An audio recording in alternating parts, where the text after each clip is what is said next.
João, where does this podcast find you? Well, right now I'm in my home in Lisbon, enjoying my summer break, but very happy to be here with you. Well, thank you for making the time. I know you're taking some time off to recharge and read lots of books, which is fantastic, and I can certainly appreciate. So, to kick us off, tell us a little bit about yourself, what you do, what drives you, and what fires you up. Yeah, so I'm a trained psychologist. I started my work as a clinical psychologist, working in a public hospital here in Portugal in a psychiatry department. But my first career transition, was from that psychiatry department to a human resources department of a Interesting. very large multinational Portuguese company. And I normally seriously joke that I don't know where I found more illness, if it was in Huh. the hospital or if it was in the corporate sector. Yeah, but that led me to work outside of businesses, with four businesses, always in small consultancy, while doing some clinical work on the side as well. So that's my professional path. On the side, I was a semi-professional volleyball player for almost 20 years, and I have four kids. And yeah, so that's a bit of me. I'm really excited we get to have this conversation. We connected over an article or essay that you published actually very recently called The Certainty Syndrome, a pathology of our time. And not only did the title grab my attention, but actually reading through it, I thought you would be a fantastic guest on the show. So I'm really glad you made the time during your time off to have this conversation. The article hit a nerve. I think it hit a nerve generally, given what I saw the responses were like. And I think it touched on so many parts of today's society, certainly in what we typically call the West or the Western world, but also the economy as a whole. Yep. So talk to me about what led you to writing the article. And then I would love to deep dive a little bit into, what the key points that you're making in the article. And then we'll take it from there. For sure. Very, very happy to be here with you, as I said.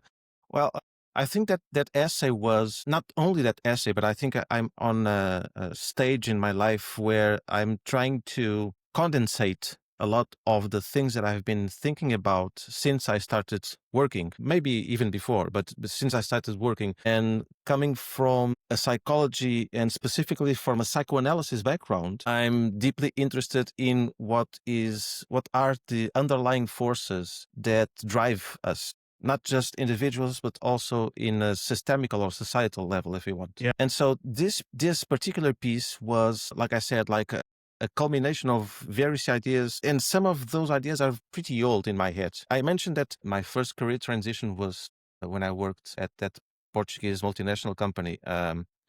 And I very early realized that the way that people think, behave, and relate to one another in the corporate sector is full of processes and rituals and rules that are not always written and explicit, but that they are very strong. Well, this is like almost a 20-year, a 2 decade time span. And I started to connect some dots throughout these 20 years, that much of it has to do with control, if you want. Mm-hmm. And control is linked with trust, and trust is linked with the way that people produce their thoughts and ideas and Yeah. process their thoughts and ideas. And so certainty, or the need for certainty, is, like once Argentinian psychoanalyst said, illness. So if I get this correctly, the quote is, psychopathology is proportional to the need for certainty, predictability, and control. Yeah. And so the opposite, mental health and health in general, is the ability to navigate through ambiguity, uncertainty, and the unknown.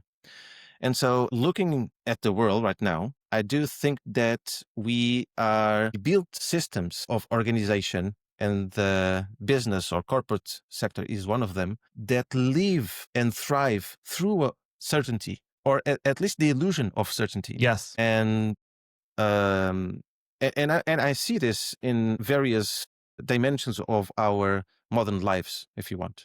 Yeah. So this was the itch that I wanted to scratch with this piece. You touched on so many parts that I want to explore a little bit deeper with you, starting with, as you said, we have created not just organizations in the business sense, but even the way societies are organized, and starting with the way we're educating, children to then become, students, eventually young adults, and then go into the world that we've created. And it's all built around, first and foremost, reproducing results that we already know the answer, or what the Yes. answer should be. And then, as you lay out in the article really nicely, we keep essentially the theater alive in the work world, where in most cases actually the right answer would be to say, we don't know, we need to go explore. But everything from the internal structures and dynamics, as well as then the way it's presented to the markets and what the markets financial incentive structure that we've created values, it's all built around this illusion, as you call it, of certainty. So talk to me a little bit more about how you see these things interconnect, what the biggest kind of pitfalls are in this system, because it's a multi-layered system that we've created, and Yes. also what you think the antidote might look like. Yeah, I think that you are absolutely right. I see that our current education, and like you very cautiously but very on the point mentioned, at least here in the West world, if you want to call it like that, education is like it's a preparation of humans, all or young human beings, to be in the workplace, in the workforce, and this is already not the right idea to have about education. Mm-hmm. I really like the ancient Greek notion of paideia, which was a whole development, because they thought back then that we were not born completely human, and in order to become fully human, one had to develop intellectually, emotionally, spiritually, physically, and all of that was important. And that was not the goal was not to be a good worker, was to be a good human being. Yes. And this shift, some where throughout time, has produced enormous amounts of changes, not just in philosophy but in science, in the way that we organize ourselves, like we were mentioning. Yes, so I do see that the systems are completely linked. Even the way that we tell ourselves what our history looks like is biased. There are a number of very important and interesting books have come out in the last years with new archaeological evidences that show us that the ways that we categorize developed societies or civilizations or models of governance and organization, the ones that we think are the most sophisticated are really not. There were, for instance, civilizations in the Americas, what we now call Americas, that were more democratic than democracy originally, and in our current democracy. So Fascinating. yeah, so it's absolutely linked, I think. And sometimes people think that I'm writing with an anti-capitalist agenda. I don't have that agenda, but it's certainly capitalism, or at least the current form of capitalism, and the way that we organize ourselves around power, money, and what we value as value is certainly very important for the things that we are talking about.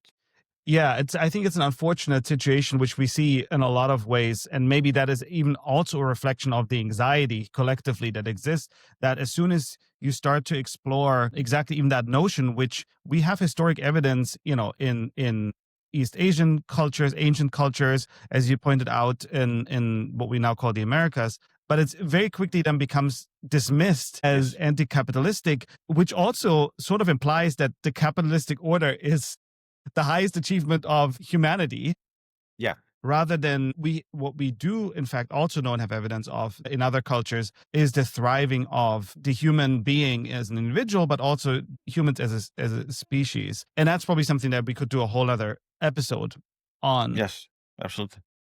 But what I think is really interesting is this notion of we have built these systems and we have basically set up everything from the very early education all the way to essentially you die as a worker in this system, with the goal to maximize not necessarily individual freedom and expression of your own creativity or even collective creativity, but really the whatever organizational structure that is built around that. It's not just corporate structure, it's also society and all of that. When do you think that shift happened? Because you mentioned the shift, but when do you think that shift happened? Was it the start of the Industrial Revolution? Was it before that? What's from your understanding and your research? I'm sure that the Industrial Revolution had a big part on it. I'm not sure it started there. From my research, like you said, in my interpretation of the data and of the ideas that were produced, is that it may have started also with the decline of philosophy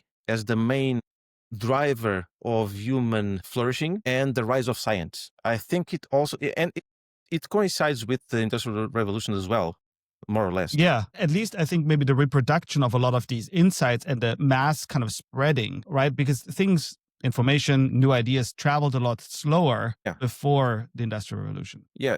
And there's another thing as well. I think it's you can hear a lot of people say this, but we live in cycles, right? Historical cycles. Yep. And I think that one of the main things that we are not yet able to do is to really learn from past experiences. For instance, regarding technology, we were always afraid of new technologies. Plato, 4,000 years ago, was afraid of writing. When the print was invented by Gutenberg, there were riots and people were killed because people were going crazy around that. And so this is cyclical. But getting back to your question, I also think that there may have been some shift from what we value from the physical world, and we started gradually over millennia to devalue the metaphysical aspect of our lives, if you want. Not to say spiritual, not to get into very new agey or religious connotations, but I think that we have separated, and probably Descartes was one of the main responsibles for this, the cleavage that we did between mind and body, between the physical and the metaphysical, was the start of this. Yeah. And we now pointing to a possible solution, not to give an ultimate answer because I don't have it. And I'm not sure it exists, the ultimate answer to this. But I think that we should or could begin in a path of reconciliation. Yes. There have been some attempts, but I think that we have been clumsy at those attempts of reconciliation. Yeah.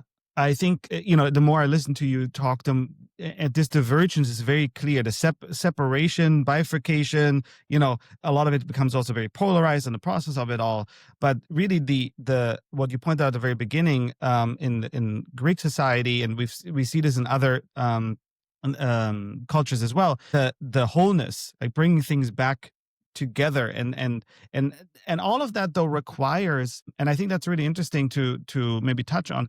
I think it requires to also wrestle with the paradox of human nature, and you're probably much better to speak to that. But this idea of, on the one hand, we have these incredible brains of ours, right, that can think these higher level thoughts, right, and have, as you pointed out, philosophy, ethics, the parts that make us the best version that we can be as individuals and societies. But we also, at the same time, still the same Homo sapiens that have been running around the earth for tens of thousands of years, with all the very simple parts of the brain in the body, it can be hijacked very easily. So how do you wrestle with that? And is that maybe part of it? And we've built a whole society around, at least in the West, around those simpler, older parts of the brain. And that leads to us not really using, because that takes a lot of effort, a lot of energy out of us, right? To say, no, we can actually aspire and reach those high level thoughts, and in fact put them into reality, and that makes us more whole. Yes, please treat this as more as a joke than as an idea. But a joke can be an idea. But I do sometimes think that one of the things that makes us the way that we are as humans is our arrogance. We treat ourselves as being superior to other animals, and by doing this, we distance ourselves from our ecosystems. And I think that this needs no explaining, but you tell me if you want more. And so, on the other hand, being a psychologist, I suspect that not all, but a big part of arrogance comes from fault, from an insecurity. Because we look at other animals and they are marvelous, right? A lion is strong. It could kill you if he wanted to in a second. An elephant does great things. even octopus can shapeshift and, Mm-hmm. and camouflage. And we are not that special. We just have those big brains, right? And there must be, and you can find this in ancient and current knowledge as well. There's some complex that we need to, there's a gap to be fulfilled, to be filled, you know? For instance, what is science? Science is a possible definition, is a way for us to settle our subjectivity trying to be objective. Mm-hmm. Right. But like you said, we as human beings, one of our greatest assets is our subjectivity. And so creating a very sophisticated system like science or the scientific methods to eliminate our subjectivity or to accommodate our subjectivity, turning it into its opposite, which is objectivity, leads us to lose many of the things that makes us special, at least in my perspective. Mm-hmm. So I'm not against science. I'm a scientist by training. But I do think that instead of eliminating subjectivity, we should embrace it. And this would imply a new system of meaning. One of the things that I've been writing about, I'm not sure if it was on that certainty piece, but is about the way that we have been, well, the data is very evident. STEM areas have been on the rise and the humanities have been declining for forever. Unfortunately, yes. I think I have a book here that's called The Permanent Crisis. It's precisely about this. Yeah. And what I do feel another way out could be is at least to balance, to even out the investment. Yeah. Because with AI, it's a very good example for me. For instance, we are injecting billions and billions of tons of money in AI development. And if you talk to the biggest experts in AI in the world, they all say, well, this is wonderful. This will change the world. Obviously, there are financial incentives behind this, but putting that aside for just for the sake of this thought exercise. And you ask those people, well, what are the risks? The risks, are they high? Yes. The risks are high if this is not going the way that we want to, or even not being useful for us humans. But we still keep going and we still keep investing. So one solution would be that just let's slow down. Let's just stop, think a little better, harder, create new concepts, create new ideas, create new language in order for us to understand the phenomena better. And then we can continue investing in the technological part of it. This is one of the main things that I think that we are lacking today, is that we are better than ever as human beings in material and practical terms. But I think that we sometimes are regressing in philosophical, ethical, social, emotional, psychological terms. So there's an imbalance here. In my perspective. I agree. I hope with these kind of conversations we can make a little bit of a contribution there. My hope and my cautious optimism is that this moment in time, given the gravity of this new general purpose technology called AI, is that we will be forced to some degree, and hopefully not through a massive, crisis, to actually bring back that balance, and that we can center around some of those ideas and philosophies that we just briefly touched on, at least. Because I do agree that without a really strong ethical and philosophical underpinning, things might not look too great for us as a species. And that doesn't mean that we're talking about doomsday extinction scenarios, but I think in terms of a cycle, we might still be somewhat on a downward spiral before we make it through another cycle. Yes. And there's a lot to learn from the history, right? And a lot of good ideas to build on. So I want to switch gears and take all of this, and talk a little bit about the business world and the economy. And it also helps that you're not only a scientist and a psychologist, or recovering psychologist, as you call yourself, but you also teach at a business school. And so I want to talk about one other essay of yours that you published, and it's titled, well, very pointedly, The Bullshit Economy. Yeah. So basically taking everything we just talked about on a more higher level, I pulled out one quote And that quote is, "We've created a thriving marketplace where empty words thrive, where profundity is packaged and sold by the hour, and where the ability to say nothing with great conviction has become a lucrative career path." So tell me about how you see the economic system that we've built around these mechanisms, and where you think this might go if we don't course correct. Yeah. Well, I'm actually preparing a book.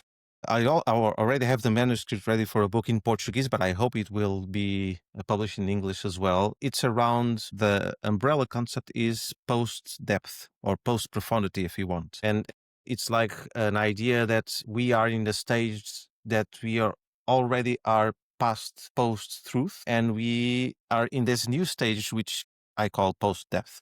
And the bullshit economy alongside the attention economy are the main drivers or engines, if you want, of this stage where we are at, where superficial ideas, normally with an economic incentive or agenda, thrive because they win in this attention and bullshit economy. And I do think that this relates to, and this is more a perception than an evidence-based assumption, on the decline of some of our abilities, psychological or internal abilities. And it's much due to the thing that I said before, which is we have been developing very rapidly technologically and scientifically, but not developing our internal systems at the same pace. Yeah. I'm not advocating for less development. I'm advocating for more development at the same time of the humanities, for instance. Yes. And I can give you some very quick examples before entering into the corporate sector. Plain observations. For instance, with my kids. I wrote this in one of the essays as well. And one of the days I was here in this same living room where I'm now. I was reading something, and my kids were watching TV, and they were like 8 to 5, something like that. And they started to have an argument because one of them wanted to go to the bathroom, and he wanted for his brothers to press pause and only could press play when we returned. So, and this got me thinking, because this is not the Luddite approach that no, technology is bad and is making us worse. No, it's I'm, for instance, an early adopter in almost everything. Yeah. But Same I here. like to, yeah. But firstly, to understand. Yes. But getting back to that example, what I thought was, well, in my days, I had to wait to see cartoons because here in Portugal we only had 2 channels when I was a young kid, and the cartoons will only start at like 8:30 a.m. and I had to, if I woke up early, I had to wait. And then if I had to go to the bathroom when I was watching cartoons, I had two chances, two alternatives. I went to the bathroom or I stayed there. But the thing that struck me was that this was an internal conflict. I had to think for myself, watch my body, watch my motivation or will, and make a decision. Mm-hmm. And now, because the technology enables us to have cartoons 24/7 and a pause button or a rewind button permanently, the internal conflict gets externalized. So we do not have those training grounds for us to develop those internal abilities. And by externalizing the conflict, we are fueling, for instance, polarization. One could say, okay, but you are developing argument skills or techniques. You are developing rhetoric. Okay, that could be, but argument skills without the internal skills to back them up are just bullshit or lead to bullshit. Mm-hmm. So this is a way to connect the dots. A way, not the way. Yeah, I love the example because I think you're pointing at a dynamic that is in fact universal. If we don't learn it in childhood, where it's probably the easiest to learn, right? And we are not forced to learn it in adulthood, then either the outward facing actions are always a reflection of not even having the internal capacity to even navigate the world, to not even detect when we're being served bullshit or these post depth Yes.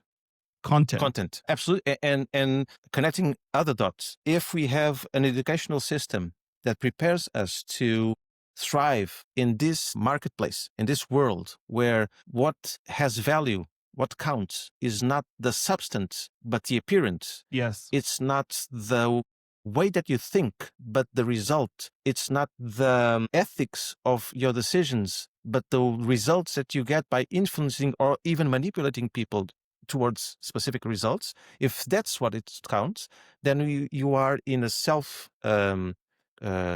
feeding system, Yeah. a perpetual self-feeding system that does not give us the time, like you said, to develop these critical skills, if you want, or meta skills, in order for us to navigate the world, and not just to navigate, to create a world where it is better for all of us to live in. And we have not been good at that job, I think.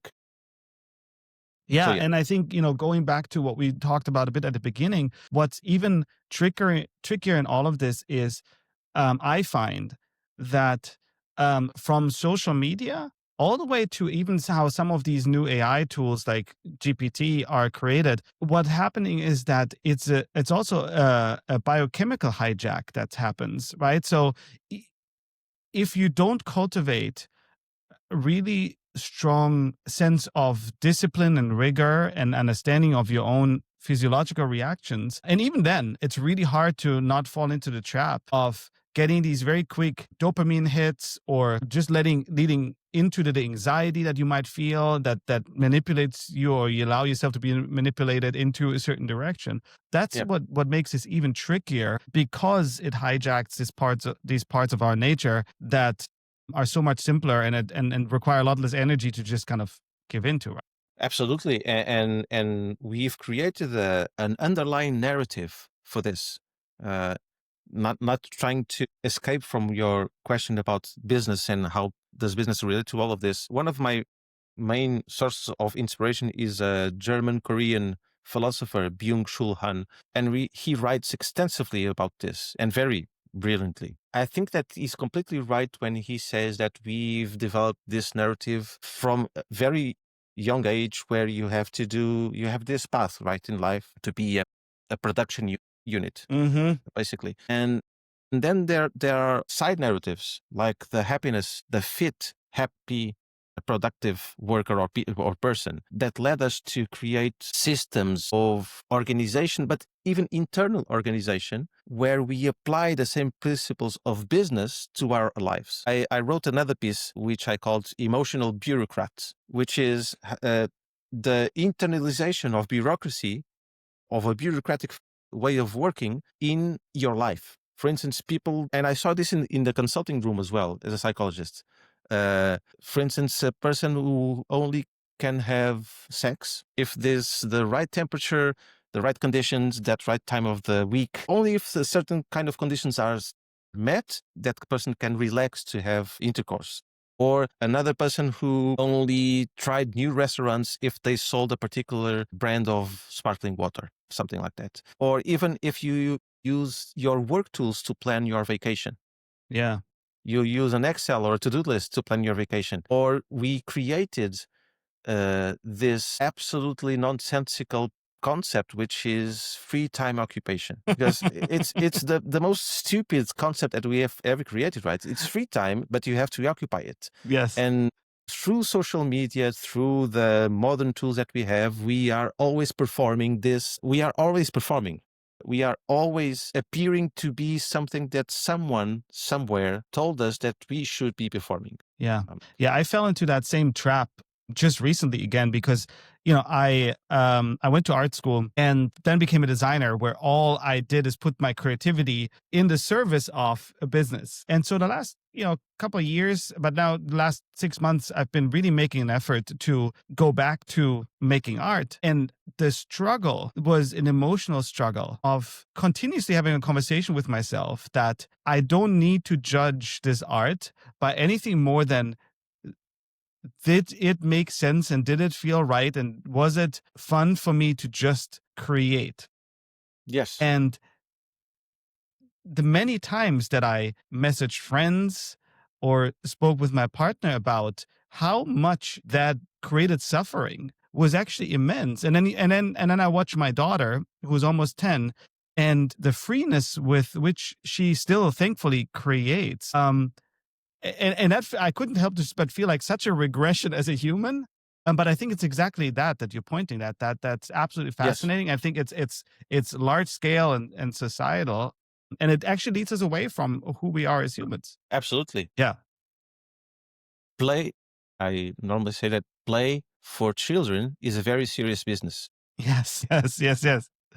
And we as adults have turned it around. Yeah. But I totally agree with you. And I had a similar experience with the newsletter that I started in February, I think. Mm-hmm. And because I was, like I said, for 20 years, I think I was struggling. Firstly, I was too young and too immature to even think about these things. And secondly, I've always felt like incoherent by producing something with these ideas because I was participating in the system, but I didn't want to become a hermit and outside of the system because Yeah. that did not enable me to really understand it. But with the newsletter, what I found was, well, I have to call it the useful uselessness because it has to be useless Yeah. in order for me to be coherent. But in reality, since February, I had a number of very interesting conversations, this being in one of them, with people that I would never have met.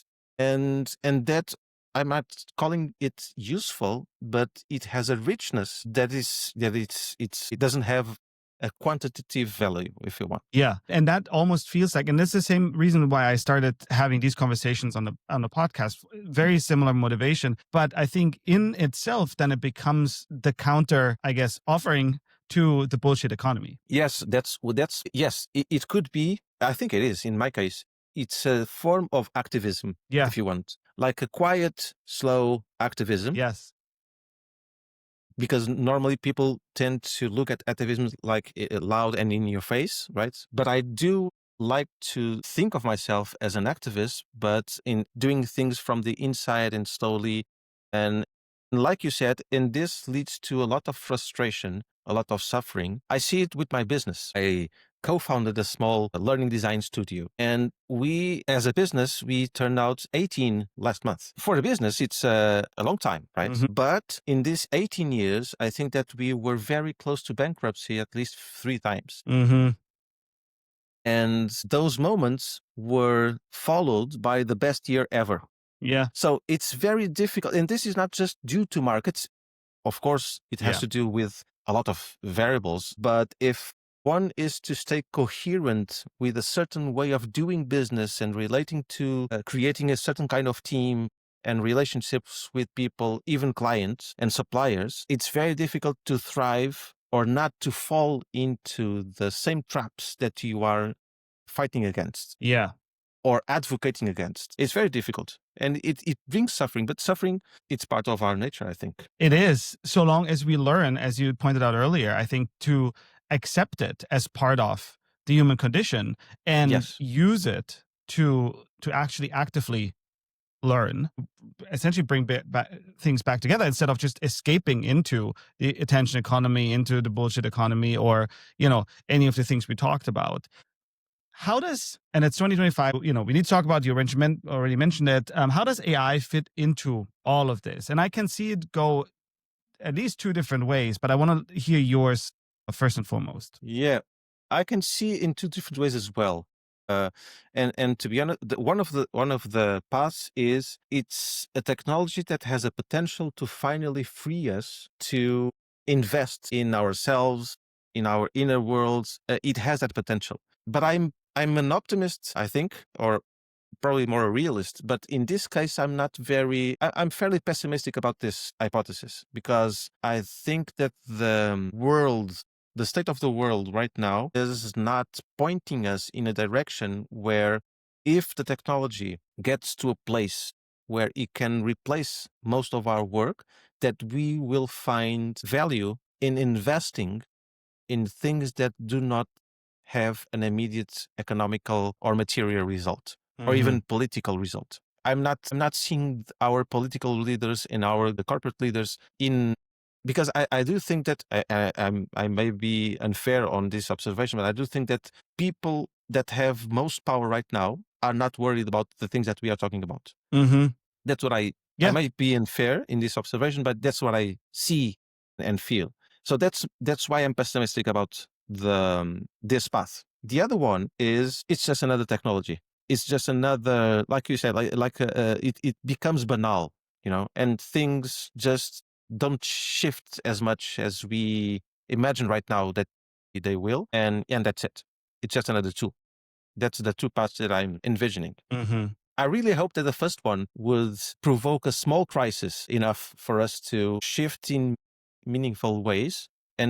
But this will not come without suffering, because if that crisis, even if small, appears, displacement is going to happen, more poverty, more inequality will happen. Probably we will not be in a better place in 10 years if the first path is the one that happens. But maybe those 10 years or even 5 will be enough for us to learn, if we are willing to learn, to create the next 20 years as a better scenario that I'm envisioning right now. Yeah. Yeah, that resonates. And I share your realism, I think, because looking even at the two, opposing paths, we might end up somewhere in the middle if we are lucky. But I also think that, what we're seeing, at least short term, is that the technology is being used to perpetuate a lot of these negative tendencies that we talked about now for Yes. quite some time.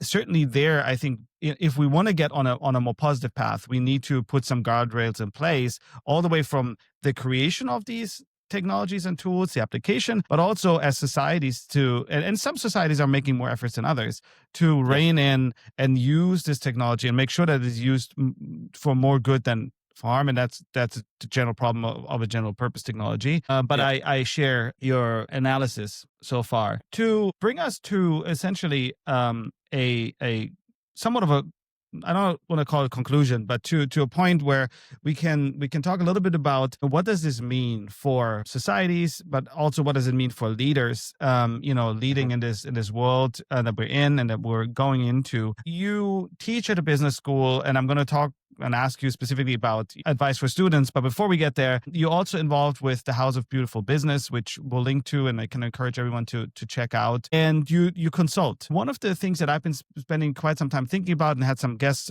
on the podcast as well, was that, for example, when electricity, or even before that, the steam engine was invented, not only did we have to find applications directly for the technology, but we had to really reshape organizational structures, the ways we skilled up workers, the way we worked and related to each other in this new Yeah. context. And what I find interesting is with AI, it seems like all of those things that have worked in the past, which were all pretty much the same mindset, same approach coming from the Industrial Revolution, doesn't seem like it's going to work long term. Short term, we've seen the same thing happen, right? So we automate a few things, we lay off more and more people, we eliminate a lot of entry level jobs. But it seems like we actually are almost at the opposite side now, where if we really want to harness the technology long term, we need to figure out how do we unlock Hmm. individual and collective creativity, which we're not training people for, as we now elaborated, so that we can make use of this new powerful technology.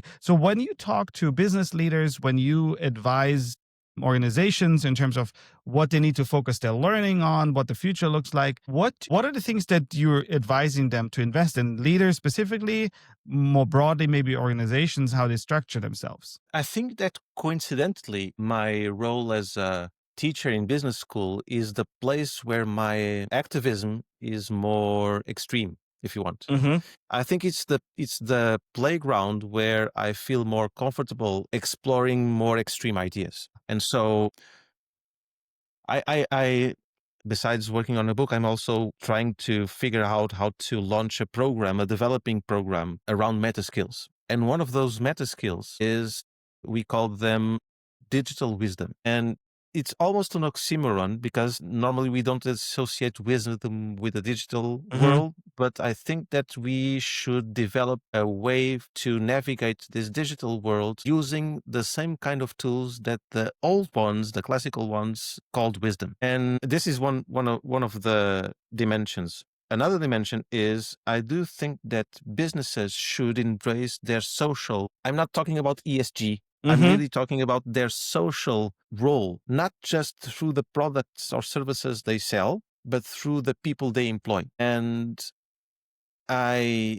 really think that companies should or could embark in a path doing experiences where they really cared about the people that employed, not about the productivity they could extract Yeah. from those people, but really about the people as human beings. And in that sense, business leaders should be selected not only by being technically experts or being the ones that get the best results, but I think that we should find new metrics in order for leaders to be the ones that could drive business and real welfare at the same time. Yeah.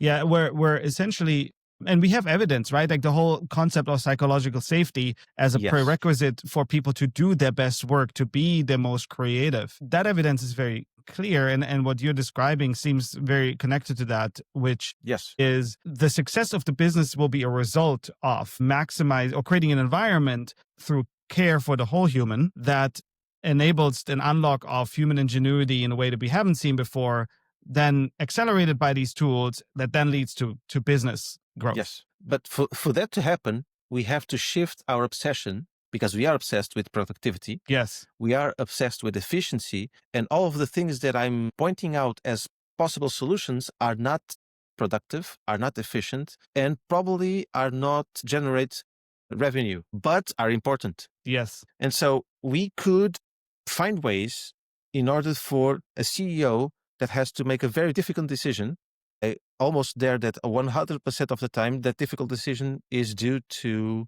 financial outcomes. Yeah. Short-term financial outcomes, certainly. Short term, yes. And if we can reach a place where in this that kind of decision, people and numbers come at the same level of importance, I think that we will be at a very good place. I'm not advocating for an imbalance. I'm just advocating for people to get on the same level of financial results. Yeah. Because I do want to believe, and there are some evidence and theories that say that, like you just stated, that if we do that, I think that it will take probably millennia, but if we can find a way to do it, then we'll be in a better place. But for that, we have to be less arrogant.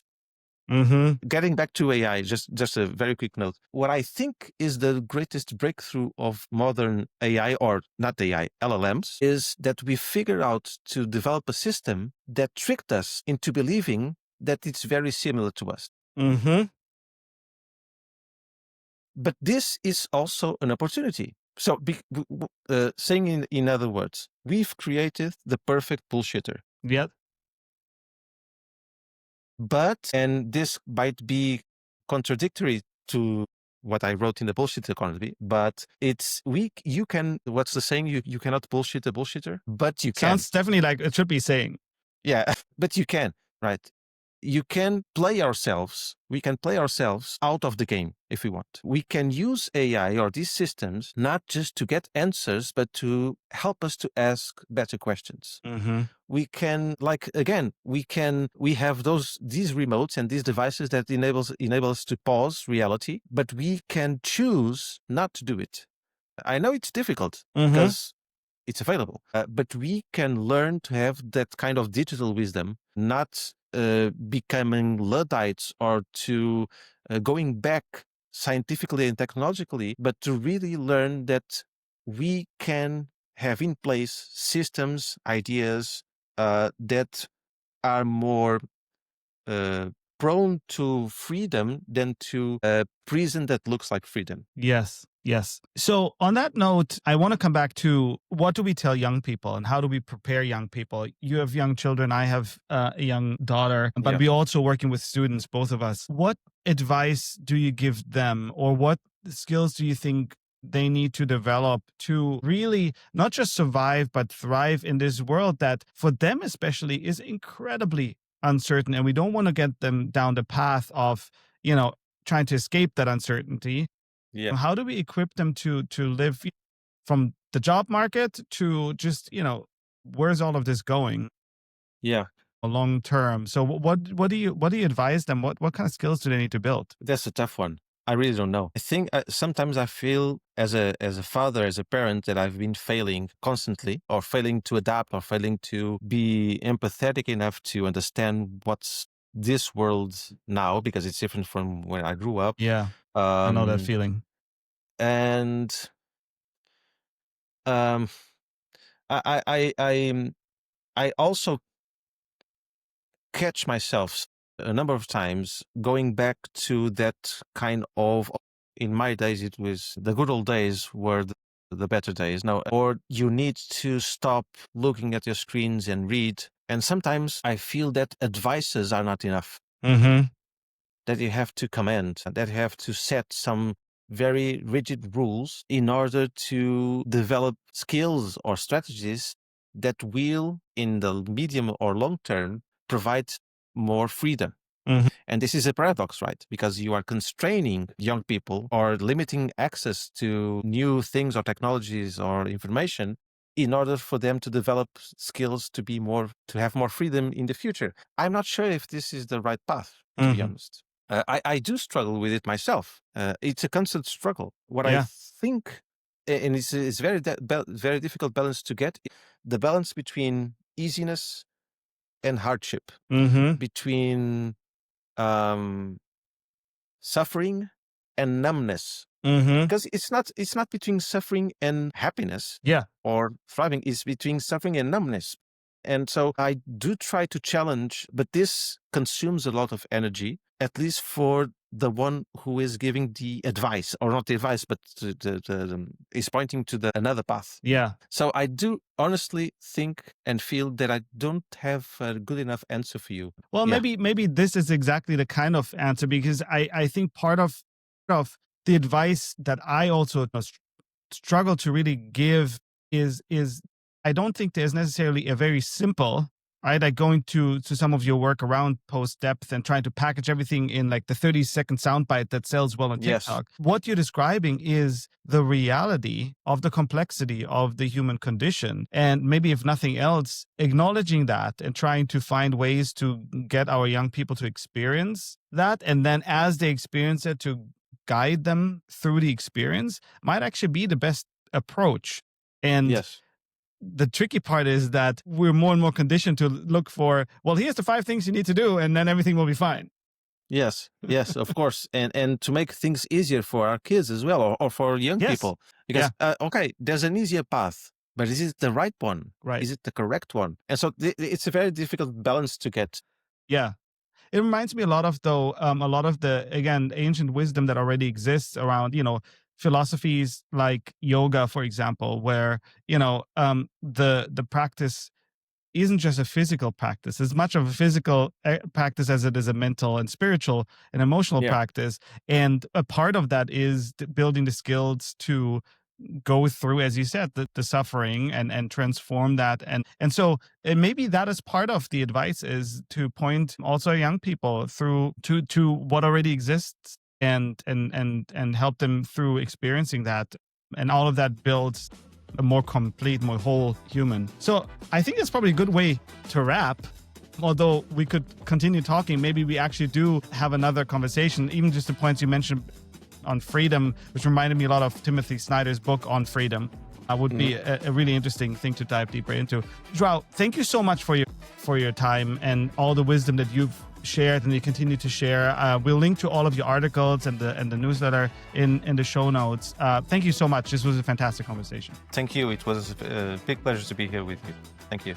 So let's dive in. If you like the show, make sure you like, subscribe, and share this podcast. And that's a wrap for this week's show. Thank you for listening to Poets and Thinkers. If you like this episode, make sure you hit follow and subscribe to get the latest episodes wherever you listen to your podcast.